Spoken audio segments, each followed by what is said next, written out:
வணக்கம். இந்திய நேரப்படி இரவு 8:30 மணி செய்திகள். முதலில் ஜெம் தலைப்புச் செய்திகளை காணலாம். டெல்லியில் ஆம் ஆத்மி ஆட்சியை வீழ்த்தியது போல் திமுக ஆட்சியும் வீழ்த்துவோம். மதுரையில் நடைபெற்ற பாஜக கூட்டத்தில் மத்திய உள்துறை அமைச்சர் அமித்ஷா உரை. தனியாக வசித்து வரும் வயதானவர்கள் கொலை செய்யப்படுவதை தொடராமல் தடுக்க வேண்டும். தமிழக பாஜக முன்னாள் தலைவர் அண்ணாமலை வலியுறுத்தல். தமிழ்நாட்டில் முருகனை தொட்டால் ஓட்டு வருமா என பாஜக எதிர்பார்க்கிறது. நாம் தமிழர் சீமான் விமர்சனம்.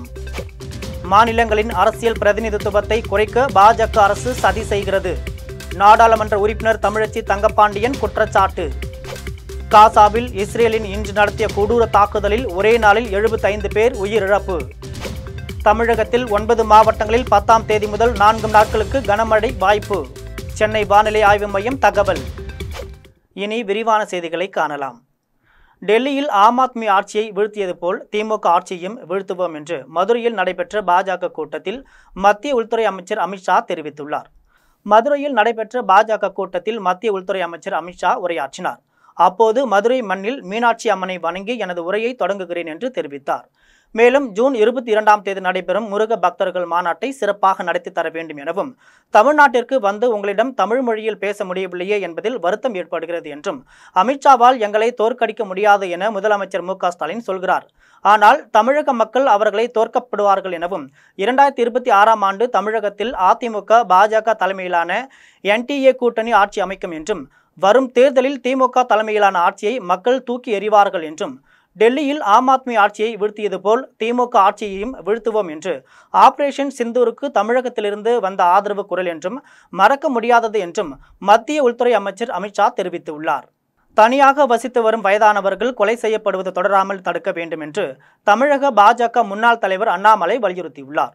இது தொடர்பாக தமிழக பாஜக முன்னாள் தலைவர் அண்ணாமலை எக்ஸ் தளத்தில் பதிவு ஒன்றை வெளியிட்டுள்ளார். அதில் நாமக்கல் மாவட்டம் பரமத்தி வேலூரில் தோட்டத்து வீட்டில் தனியாக வசித்து வந்த சாமியாத்தாள் என்ற தாயார் கத்தியால் குத்தி படுகொலை செய்யப்பட்டுள்ளார் என்ற செய்தி மிகுந்த அதிர்ச்சி அளிக்கிறது என்றும், ஏற்கனவே இதுபோன்ற குற்றங்களுக்காக சிலர் கைது செய்யப்பட்ட நிலையில் மறுபடியும் தனியாக வசித்து வரும் வயதானவர்கள் படுகொலை செய்யப்படுவது தொடர்பது பலத்த கேள்விகளை எழுப்புகிறது என்றும், உடனடியாக இந்த குற்றத்தில் தொடர்புடையவர்கள் கைது செய்யப்பட வேண்டும் என்றும் தெரிவித்தார். மேலும் இதுபோன்ற குற்றங்கள் தொடராமல் தடுக்க கடுமையான நடவடிக்கைகள் எடுக்கப்பட்டு பொதுமக்கள் அச்சத்தை போக்க வேண்டும் என்று அண்ணாமலை வலியுறுத்தினார். தமிழ்நாட்டில் முருகனை தொட்டால் ஓட்டு வருமா என்று பாஜக பார்க்கிறது என்றும் நாம் தமிழர் கட்சியின் தலைமை ஒருங்கிணைப்பாளர் சீமான் விமர்சித்துள்ளார். மதுரை மாவட்டத்தில் வரும் 22ஆம் தேதி இந்து முன்னணி சார்பில் முருக பக்தர்கள் மாநாடு நடைபெற உள்ளது. இதற்கான ஏற்பாடுகள் தீவிரமாக நடைபெற்று வருகின்றன. இந்த மாநாட்டில் உத்தரப்பிரதேச முதலமைச்சர் யோகி ஆதித்யநாத், ஆந்திர துணை முதலமைச்சர் பவன் கல்யாண், மத்திய அமைச்சர்கள், பாஜக தேசிய தலைவர்கள் உள்ளிட்ட பலர் கலந்து கொள்ள உள்ளனர். இந்த நிலையில் இந்த மாநாடு மிகப்பெரிய மாற்றத்தை ஏற்படுத்தும் என மத்திய அமைச்சர் எல் முருகன் தெரிவித்துள்ளார். இதே சமயம் இந்து சங்கிகள் மாநாடு என்று இந்து சமய அறநிலையத்துறை அமைச்சர் சேகர் பாபு விமர்சித்து உள்ளார். இந்த நிலையில் இந்த மாநாடு குறித்து நாம் தமிழர் கட்சியின் தலைமை ஒருங்கிணைப்பாளர் சீமான் செய்தியாளர்களை சந்தித்து பேசினார். அப்போது அவர்கள் ஒப்புக்கு பேசுகிறார்கள். நான் உளமாற முருகனை பற்றி பேசுகிறேன். நான் முருகனின் பேரன். நான் செய்வதற்கும் அவர்கள் செய்வதற்கும் வித்தியாசம் இருக்கிறது என்றும், பாஜக நேற்று ஆரம்பிக்கப்பட்ட கட்சி அல்ல எனவும், எவ்வளவு நாள் முருகனுக்கு ஏன் அவர்கள் மாநாடு நடத்தப்படவில்லை என்றும் கேள்வி எழுப்பினார். மேலும் தமிழ்நாட்டில் முருகனுக்கு ஒரு மதிப்பு இருக்கிறது என்றும், முருகனை தொட்டால் ஓட்டு வருமா என்று பாஜக பார்க்கிறது என்றும், அரசியலுக்காக முருகன் மாநாட்டை நடத்துகிறார்கள். அவர்களின் அரசியலுக்காக உத்தரப்பிரதேசத்தில் ராமரை தொடுவார்கள், கேரளாவில் ஐயப்பனை தொடுவார்கள், ஒடிஷாவில் பூரி ஜெகநாதரை தொடுவார்கள், தமிழ்நாட்டில் முருகனை தொட்டிருக்கிறார்கள் என்றும் நாம் தமிழர் சீமான் தெரிவித்தார். மாநிலங்களின் அரசியல் பிரதிநிதித்துவத்தை குறைக்க பாஜக அரசு சதி செய்கிறது என்று நாடாளுமன்ற உறுப்பினர் தமிழச்சி தங்கப்பாண்டியன் தெரிவித்துள்ளார். இது தொடர்பாக நாடாளுமன்ற உறுப்பினர் தமிழச்சி தங்கப்பாண்டியன் எக்ஸ் தளத்தில் பதிவு ஒன்றை பதிவிட்டுள்ளார். அதில் மத்திய பாஜக அரசு மக்களாட்சி என்ற மகத்தான அரணை புல்டோசர்களை கொண்டு இடித்து தள்ளி நாசம் செய்யும் காரியங்களை தொடர்ந்து செய்து வருகிறது என்றும், எவ்வித விவாதங்களும் இன்றி மக்களை பாதிக்கும் சட்டங்களை கொண்டு வருவதும் என்றும், சர்வாதிகார போக்கோடு மாநிலங்களை வஞ்சிப்பது தொடர்கதையாகி வருகிறது என்றும் தெரிவித்தார். மேலும் தமிழ்நாடு உள்ளிட்ட மக்கள் தொகையை கட்டுப்படுத்தி நாட்டின் வளர்ச்சிக்கு வித்திட்ட மாநிலங்களின் அரசியல் பிரதிநிதித்துவத்தை குறைக்க பாஜக சதி செய்கிறது என்றும், இச்சதியை ஆரம்பத்திலேயே அமல்படுத்த பாதிக்கப்பட்ட போகும் மாநிலங்களை ஓரணியில் திரட்டி நியாயமான தொகுதி மறைவரை மேற்கொள்ள முதலமைச்சர் மு க ஸ்டாலின் வலியுறுத்தினார் என்றும் அப்போதெல்லாம் அதனை வீண் பயத்தை உண்டாக்குகிறார் என்று மூடி மறைக்க நினைத்தவர்கள் இப்போது 2027இல் மக்கள் தொகை கணக்கெடுப்பு மேற்கொள்ளப்படும் என அறிவித்ததன் மூலம் சாயம் வெளுத்து போய் நிற்கிறார்கள் என்றும் தமிழச்சி தங்கபாண்டியன் தெரிவித்துள்ளார். காசாவில் இஸ்ரேல் நடத்திய கொடூர தாக்குதலில் ஒரே நாளில் 75 பேர் உயிரிழந்தனர். இஸ்ரேல் மீது கடந்த 2023ஆம் ஆண்டு அக்டோபர் 7ஆம் தேதி ஹமாஸ் பயங்கரவாத அமைப்பு கொடூர தாக்குதல் நடத்தியது. இதில் இஸ்ரேல் கடுமையாக பாதிக்கப்பட்டது. ஆயிரக்கணக்கானோரை கொன்று குவித்து நூற்றுக்கணக்கானோரை பணைய கைதிகளாக ஹமாஸ் அமைப்பு சிறைப்பிடித்து சென்றது. இதனைத் தொடர்ந்து காசாவிற்கு எதிரான போரில் இஸ்ரேல் ஈடுபட்டது. ஓராண்டுக்கு மேலாக நடந்து வரும் இந்த தாக்குதலில் இதுவரை 54,772 பாலஸ்தீனியர்கள் உயிரிழந்தனர். 1,25,000 பேர் காயமடைந்தனர் என காசா சுகாதார அமைச்சகம் தெரிவித்துள்ளது. இந்த நிலையில் போர் நிறுத்த ஒப்பந்தம் அடிப்படையில் இஸ்ரேல் கைதிகள் மற்றும் பாலஸ்தீனிய கைதிகள் பரஸ்பரம் விடுவிக்கப்பட்டனர். இந்த முதல் கட்ட போர் நிறுத்தம் ஒப்பந்தம் மார்ச் 1ஆம் தேதியுடன் முடிவடைந்தது. இந்த நிலையில் காசா முனை பகுதிகள் இஸ்ரேல் முழு அளவில் தீவிர தாக்குதல் நடத்தி வருகிறது. இதில் நிவாரண உதவி பெறுவதற்காக காத்திருந்த 8 பாலஸ்தீனியர்கள் உட்பட 70க்கும் மேற்பட்ட மக்கள் உயிரிழந்தனர்.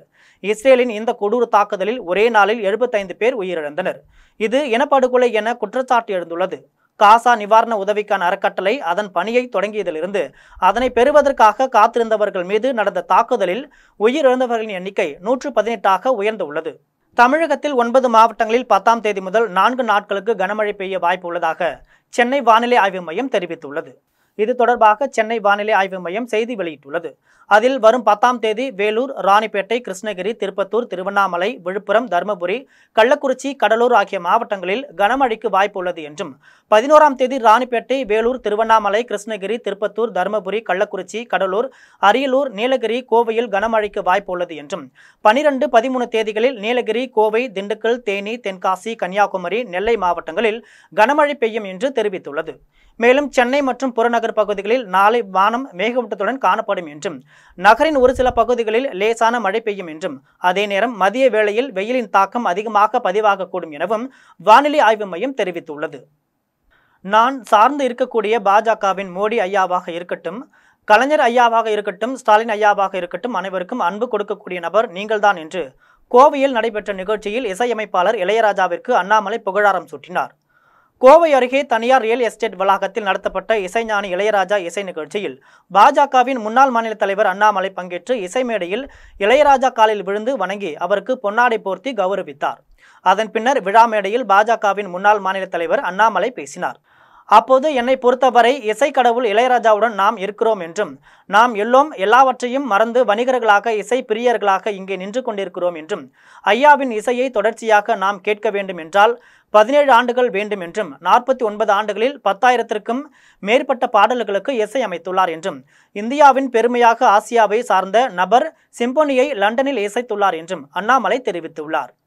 விடுமுறை தினமாக ஞாயிற்றுக்கிழமையில் உலக புகழ்பெற்ற சுற்றுலா தலமான கன்னியாகுமரியில் ஏராளமான சுற்றுலா பயணிகள் குவிந்து திரிவேணி சங்கமம், மகவதி அம்மன் கோவில், கிழக்கு வாசல் போன்ற பகுதிகளில் காத்திருந்து சூரிய உதயத்தை கண்டுகளித்தனர்.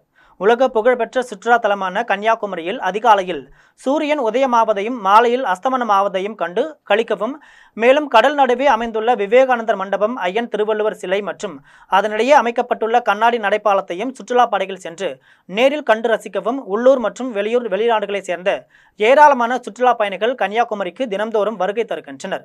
இந்த நிலையில் வார விடுமுறை தினமான இன்று அதிகாலை முதலே சன்ரைஸ் பாயிண்ட், திரிவேணி சங்கமம், பகவதி அம்மன் கோவில், கிழக்கு வாசல் பகுதியிலும் ஏராளமான சுற்றுலா பயணிகள் சூரிய உதயத்தை காண்பதற்கு குவிந்தனர். கடலிலிருந்து மேலே எழும்பி வந்த சூரியனை பார்த்து பரவசமடைந்த சுற்றுலா பயணிகள் தங்களது குடும்பத்தினருடன் செல்போனில் புகைப்படம் எடுத்து மகிழ்ச்சி அடைந்தனர். மேலும் கடற்கரை பகுதிகளில் அமைந்துள்ள கடைகளில் தங்களுக்கு தேவையான பாசி, சங்கு, மாலைகள், அழகு சாதன பொருட்கள் போன்றவற்றை சுற்றுலா பயணிகள் ஆர்வமுடன் வாங்கி சென்றனர். ஏற்காட்டில் நடைபெற்ற இந்திய அளவிலான கராத்தே, குங்ஃபு, மோகா போட்டிகளில் காஞ்சிபுரம் மாவட்டம் பண்ருட்டி ஊராட்சியை சேர்ந்த மாணவி சாம்பியன்ஷிப் பட்டம் வென்றார். சேலம் மாவட்டம் ஏற்காட்டில் இந்திய அளவிலான கராத்தே, குங்ஃபு, மோகா உள்ளிட்ட போட்டிகள் நடைபெற்றது. போட்டியில் தமிழ்நாடு, ஆந்திரா, கேரளா, கர்நாடகா உள்ளிட்ட பல்வேறு மாநிலங்களைச் சேர்ந்த 6 வயதுடைய சப் ஜூனியர்கள், 30 வயதுடைய ஜூனியர்கள் பங்கேற்றனர். மேலும் காஞ்சிபுரம் மாவட்டம் பண்ருட்டி ஊராட்சியில் கராத்தே பயிற்சி பெற்ற அரசு பள்ளி மாணவர்கள் 25 பேரை கராத்தே பயிற்சியாளர் செல்வகுமார் ஏற்காட்டில் நடைபெற்ற கராத்தே போட்டியில் பங்கேற்பதற்காக அழைத்து சென்றார். அங்கு நடைபெற்ற கராத்தே போட்டியில் கேரளா அணியுடன் போட்டியிட்ட பண்ருட்டி ஊராட்சியை சேர்ந்த அரசு கல்லூரி மாணவி மோனிகா ஸ்ரீ சாம்பியன்ஷிப் பட்டத்தை வென்றார். இதுபோன்ற போட்டிகளில் கலந்து கொண்ட மற்ற மாணவர்களும் வெற்றி பெற்று பட்டம் பதக்கங்களை வென்று தங்களது சொந்த ஊருக்கு வந்தனர். அவர்களை பெற்றோர்கள் சக மாணவர்கள் மகிழ்ச்சியோடு வரவேற்றனர். இது குறித்து மாணவி மோனிகா ஸ்ரீ செய்தியாளர்களை சந்தித்து பேசினார். அப்போது காஞ்சிபுரம் மாவட்டம் பண்ருட்டியை சேர்ந்த பள்ளி மாணவர்களை தேசிய அளவில் ஏற்காட்டில் நடைபெற்ற கராத்தே போட்டியில் பங்கேற்க எங்களுக்கு பயிற்சி அளித்த பயிற்சியாளர் செல்வகுமார் தனது சொந்த செலவில் அழைத்து சென்றார் எனவும், எங்களை போன்ற கிராமத்தில் உள்ள மாணவர்களுக்கு தமிழக அரசு பொருளாதார நிதியை வழங்கினால் நாங்கள் அனைவரும் உலக அளவில் நடைபெறும் கராத்தே, குங்ஃபு, மோகா போட்டிகளில் வெற்றி பெற்று இந்தியாவிற்கும் தமிழகத்திற்கும் பெருமை சேர்ப்போம் என்றும் மாணவி மோனிகா ஸ்ரீ தெரிவித்தார். மேல்மலையனூர் ஒன்றிய விடுதலை சிறுத்தைகள் கட்சி சார்பில் சிறப்பு செயற்குழு மற்றும் தெருமுனை பிரச்சார கூட்டம் நடைபெற்றது. விழுப்புரம் மாவட்டம் மேல்மலையனூர் ஒன்றியத்திற்கு உட்பட்ட கன்னலத்தில் தனியார் திருமண மண்டபம் ஒன்றில் மேல்மலையனூர் ஒன்றிய விடுதலை சிறுத்தைகள் கட்சியின் சார்பில் வக்பு வாரிய திருத்த சட்டத்தை கண்டித்து ஜூன் 14ஆம் தேதி திருச்சியில் நடைபெறும் மத சார்பினையை காப்போம் பேரணியில் பங்கேற்பது குறித்த சிறப்பு செயற்குழு கூட்டம் மற்றும் தெருமுனை பிரச்சார கூட்டம் நடைபெற்றது. கூட்டத்திற்கு கிழக்கு ஒன்றிய செயலாளர் திருநாவுக்கரசு தலைமை தாங்கினார்.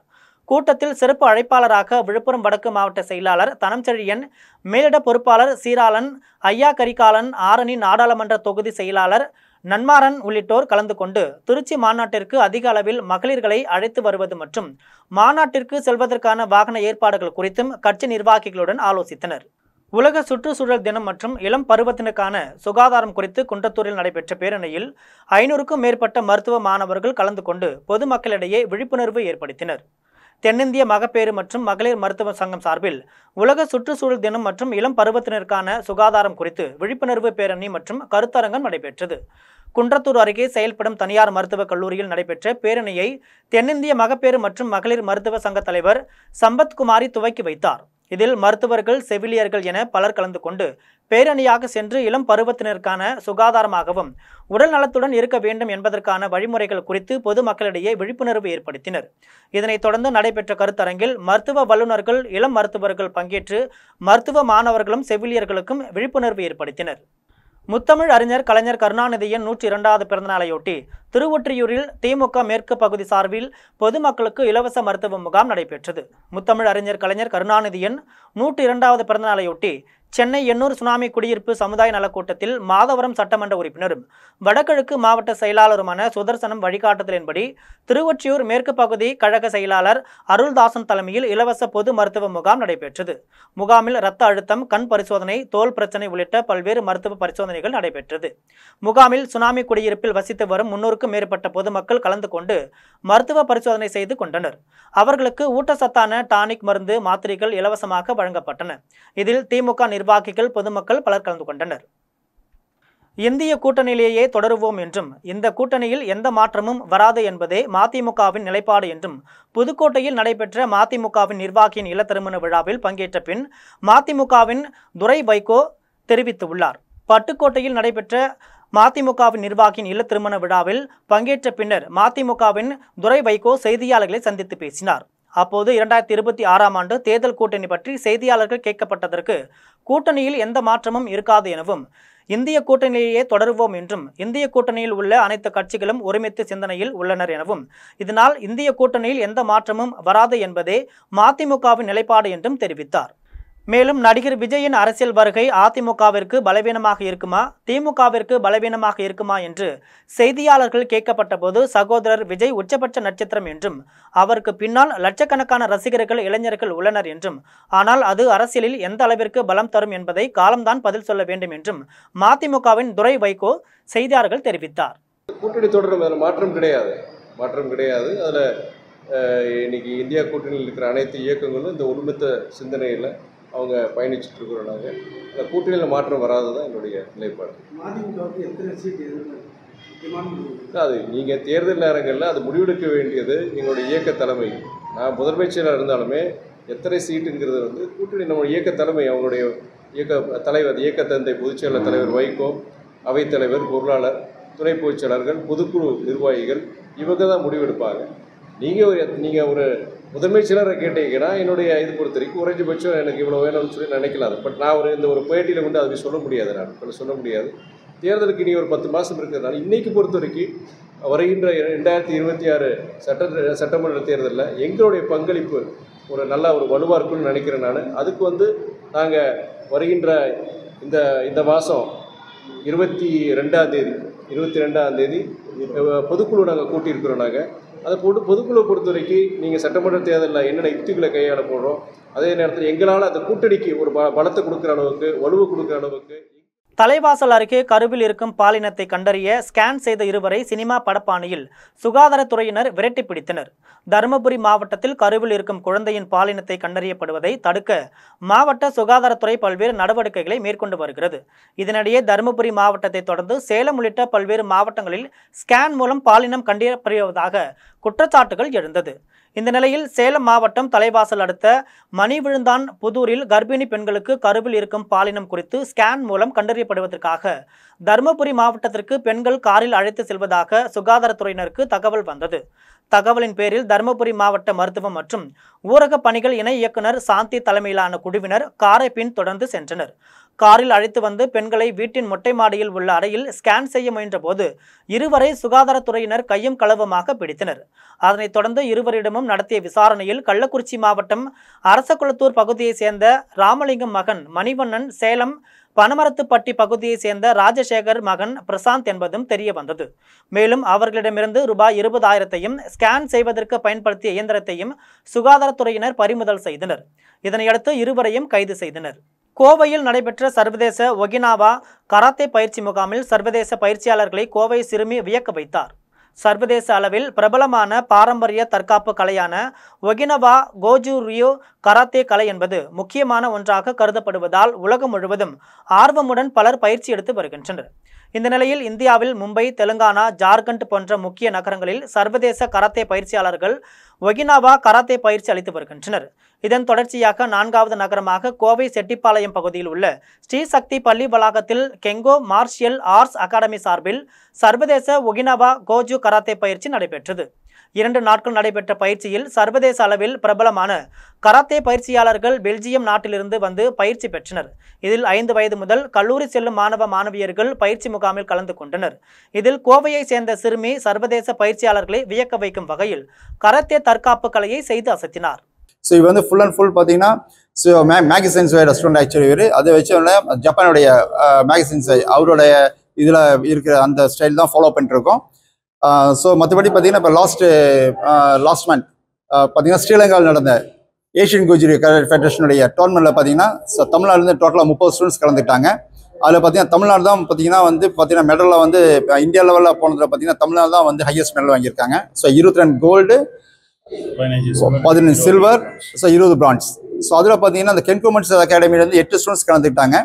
அதில் பார்த்தீங்கன்னா 4 கோல்டு, 3 சில்வர், 2 பிரான்ஸ் வாங்கியிருக்காங்க. ஸோ அந்த குழந்தைகள் இன்றைக்கி பார்த்தீங்கன்னா அவங்களுடைய தலைமையில் இன்றைக்கி அவங்க எல்லாத்தையும் பாராட்டு விழா பண்ணியிருந்தோம்.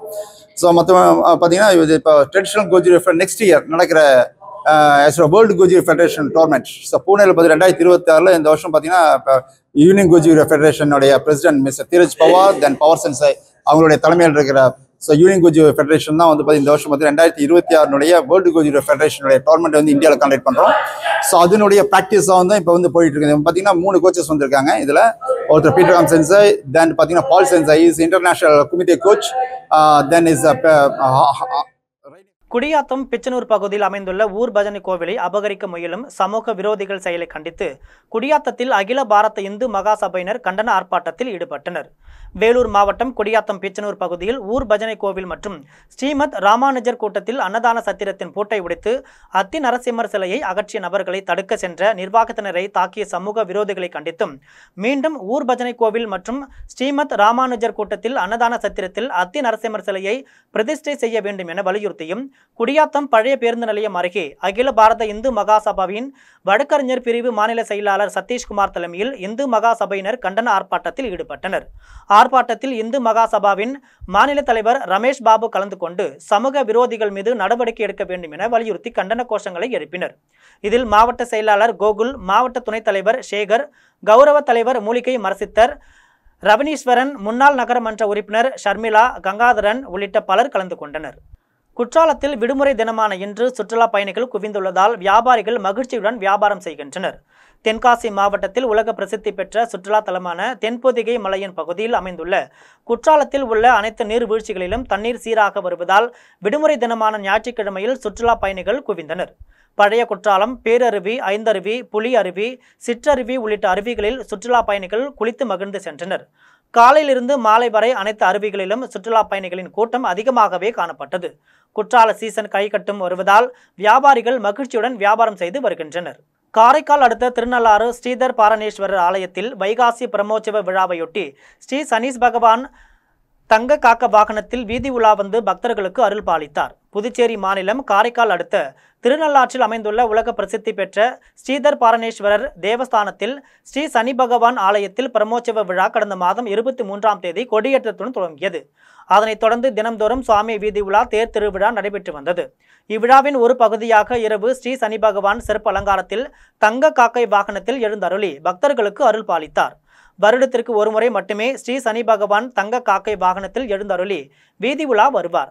எனவே திருநள்ளாறு நடைபெற்ற விழாவில் ஸ்ரீ சனி பகவான் வண்ண மலர்களால் அலங்கரிக்கப்பட்டு மின் விளக்குகளின் ஒளியில் கோபுரத்தில் எழுந்தருளினார். அப்போது மகா தீபாராதனை காண்பிக்கப்பட்டு வீதி உலா வந்தனர். நிகழ்ச்சியில் தர்மபுர ஆதீனம் ஸ்ரீ சீல மாசிலாமணி தேசிக ஞானசம்பந்த பரமாச்சாரிய சுவாமிகள், தர்மபுர ஆதீன கட்டளை ஸ்ரீமத் சுப்பிரமணிய தம்பிரான் சுவாமிகள், ஆலய நிர்வாக அதிகாரி அருணகிரிநாதன் உள்ளிட்ட ஏராளமான பக்தர்கள் கலந்து கொண்டு ஸ்ரீ சனி பகவானை வழிபட்டனர். பிரம்மோற்சவ விழாவின் முக்கிய நிகழ்ச்சியான தெப்போற்சவம் 8ஆம் தேதி இரவு நடைபெறவுள்ளது. பெரியபாளையத்தில் அமைந்துள்ள 200 ஆண்டுகள் பழமை வாய்ந்த ஸ்ரீ ராதா ருக்மணி சமேத வேணுகோபால் சுவாமி திருக்கோவிலின் கும்பாபிஷேக விழா வெகு விமரிசையாக நடைபெற்றது. திருவள்ளூர் மாவட்டம் பெரியபாளையம் ஊராட்சியில் அமைந்துள்ள ஸ்ரீ ராதா ருக்மணி சமேத ஸ்ரீ வேணுகோபால சுவாமி திருக்கோவில் கிராம மக்களின் பங்களிப்புடன் சீரமைக்கப்பட்டு கும்பாபிஷேக விழா சிறப்பாக நடைபெற்றது. விழாவை முன்னிட்டு 31ஆம் தேதி பந்தக்கால் நடுதலும் சுப முகூர்த்தமும் நடைபெற்றது. அதனைத் தொடர்ந்து 7ஆம் தேதியாக குண்டம் அமைக்கப்பட்டு பல்வேறு புண்ணிய நதிகளிலிருந்து கொண்டுவரப்பட்ட புனித நீர் அடங்கிய கலசங்களை யாக குண்டலத்தில் வைத்து அனுஞ்சை, விஸ்வேஷன் பூஜை, விநாயகர் வழிபாடு, மகா கணபதி ஹோமம் உள்ளிட்ட பூஜைகள் நடைபெற்றது.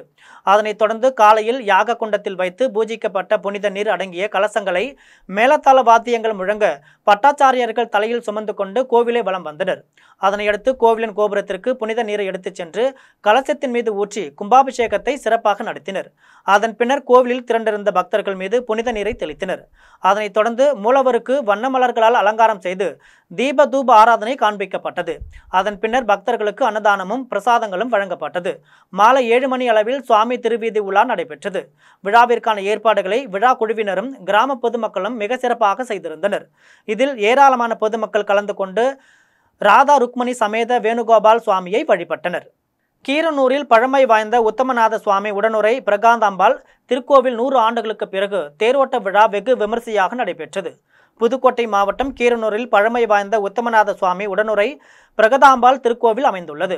இக்கோவிலில் தமிழ்நாடு இந்து சமய அறநிலைத்துறை அமைச்சர் சேகர் பாபு அறிவுறுத்தலின்படி புதுக்கோட்டை தேவஸ்தான நதியிலிருந்து ரூபாய் 90 லட்சம் மதிப்பீட்டில் புதிய தேர் அமைக்கப்பட்டு கடந்த மாதம் 28ஆம் தேதி புதிய தேர் பிரதிஷ்டை மற்றும் தேர் வெள்ளோட்டம் நடைபெற்றது. இதனைத் தொடர்ந்து 100 ஆண்டுகளுக்கு பிறகு உத்தமநாதர் சுவாமி உடனுரை பிரகதாம்பாள் திருக்கோவிலின் தேரோட்டம் இன்று சிறப்பாக நடைபெற்றது. தேரோட்டத்தை தமிழ்நாடு இயற்கை வளங்கள் துறை அமைச்சர் ரகுபதி, மாவட்ட ஆட்சியர் அருணா, திமுக வடக்கு மாவட்ட செயலாளர் செல்லப்பாண்டியன் ஆகியோர் தொடங்கி வைத்தனர். அதன் பின்னர் பொதுமக்கள் தேரை வடம் பிடித்து இழுத்து நேர்த்திக்கடன் செலுத்தினர். தேரோட்டத்தில் மேலத்தாள வாத்தியங்கள் முழங்க மானாட்டம், மயிலாட்டம், பொய்க்கால் குதிரை, கட்டைக்கால் ஆட்டம் மற்றும் கோலாட்டம் நடைபெற்றது. விழாவில் திரளான பொதுமக்கள் கலந்து கொண்டு உத்தமநாத சுவாமி உடனுரை பிரகதாம்பாளை வழிபட்டனர். பெரியபாளையம் அடுத்த காரணி கிராமத்தில் அமைந்துள்ள ஸ்ரீ பெரியாண்டவர் ஆலயத்தின் கும்பாபிஷேக விழா வெகு விமரிசையாக நடைபெற்றது. திருவள்ளூர் மாவட்டம் பெரியபாளையம் அடுத்த காரணி ஊராட்சிக்கு உட்பட்ட 42 காரணி கிராமத்தில் அமைந்துள்ள பெரியாண்டவர் திருக்கோவிலில் கிராம மக்களின் பங்களிப்புடன் புனரமைக்கப்பட்ட பணிகள் மேற்கொள்ளப்பட்டு கும்பாபிஷேக விழா சிறப்பாக நடைபெற்றது. விழாவை முன்னிட்டு தாமரைப்பாக்கம் செந்தில் குருக்கள் தலைமையில் பாளையம் அருகே ஹோமகுண்டம் அமைத்து பல்வேறு புண்ணிய நதிகளிலிருந்து கொண்டுவரப்பட்ட புனித நீர் அடங்கிய கலசங்களை வைத்து கணபதி பூஜையுடன் பல்வேறு சிறப்பு பூஜைகள் நடைபெற்றது. அதனைத் தொடர்ந்து யாகத்தில் பூஜிக்கப்பட்ட புனித நீர் அடங்கிய கலசங்களை செந்தில் குருக்கள் தலைமையிலான சிவாச்சாரியர்கள் மேலத்தாள வாக்கியங்கள் முழங்க கோவிலின் கோபுரத்திற்கு எடுத்து சென்று கலசத்தின் மீது ஊற்றி கும்பாபிஷேகத்தை சிறப்பாக நடத்தினர். அதன் பின்னர் கோவிலில் திரண்டிருந்த பக்தர்கள் மீது புனித நீரை தெளித்தனர். அதனைத் தொடர்ந்து விநாயகர், முருகர் உள்ளிட்ட பரிவார தெய்வங்களுக்கும் மூலவர் பெரியாண்டவருக்கும் புனித நீரை ஊற்றி கும்பாபிஷேகத்தை நடத்தினர். இதனைத் தொடர்ந்து மூலவர் பெரியாண்டவருக்கு பல்வேறு வாசனை திரவியங்களால் சிறப்பு அபிஷேகம் செய்து வண்ண மலர்களால் அலங்காரம் செய்து மகா தீபாராதனை காண்பிக்கப்பட்டது. விழாவில் பங்கேற்றவர்களுக்கு காலை, மதியம் என இரு வேளைகளிலும் பக்தர்களுக்கு அன்னதானமும் பிரசாதங்களும் வழங்கப்பட்டது. விழாவிற்கான ஏற்பாடுகளை கிராம பொதுமக்கள் மிக சிறப்பாக செய்திருந்தனர். மீண்டும் ஜெம் தலைப்புச் செய்திகள். டெல்லியில் ஆம் ஆத்மி ஆட்சியை வீழ்த்தியது போல் திமுக ஆட்சியும் வீழ்த்துவோம். மதுரையில் நடைபெற்ற பாஜக கூட்டத்தில் மத்திய உள்துறை அமைச்சர் அமித்ஷா உரை. தனியாக வசித்து வரும் வயதானவர்கள் கொலை செய்யப்படுவதை தொடராமல் தடுக்க வேண்டும். தமிழக பாஜக முன்னாள் தலைவர் அண்ணாமலை வலியுறுத்தல். தமிழ்நாட்டில் முருகனை தொட்டால் ஓட்டு வருமா என பாஜக எதிர்பார்க்கிறது. நாம் தமிழர் சீமான் விமர்சனம். மாநிலங்களின் அரசியல் பிரதிநிதித்துவத்தை குறைக்க பாஜக அரசு சதி செய்கிறது. நாடாளுமன்ற உறுப்பினர் தமிழச்சி தங்கப்பாண்டியன் குற்றச்சாட்டு. காசாவில் இஸ்ரேலின் இன்று நடத்திய கொடூர தாக்குதலில் ஒரே நாளில் 75 பேர் உயிரிழப்பு. தமிழகத்தில் 9 மாவட்டங்களில் 10ஆம் தேதி முதல் 4 நாட்களுக்கு கனமழை வாய்ப்பு. சென்னை வானிலை ஆய்வு மையம் தகவல். இத்துடன் ஜெம் செய்திகள் நிறைவடைகின்றன. மீண்டும் ஜெம் செய்திகள் நள்ளிரவு 12 மணிக்கு. உடனுக்குடன் செய்திகளை காண GemLive.tv என்ற இணையதளத்தில் இணைந்திருங்கள். நன்றி, வணக்கம்.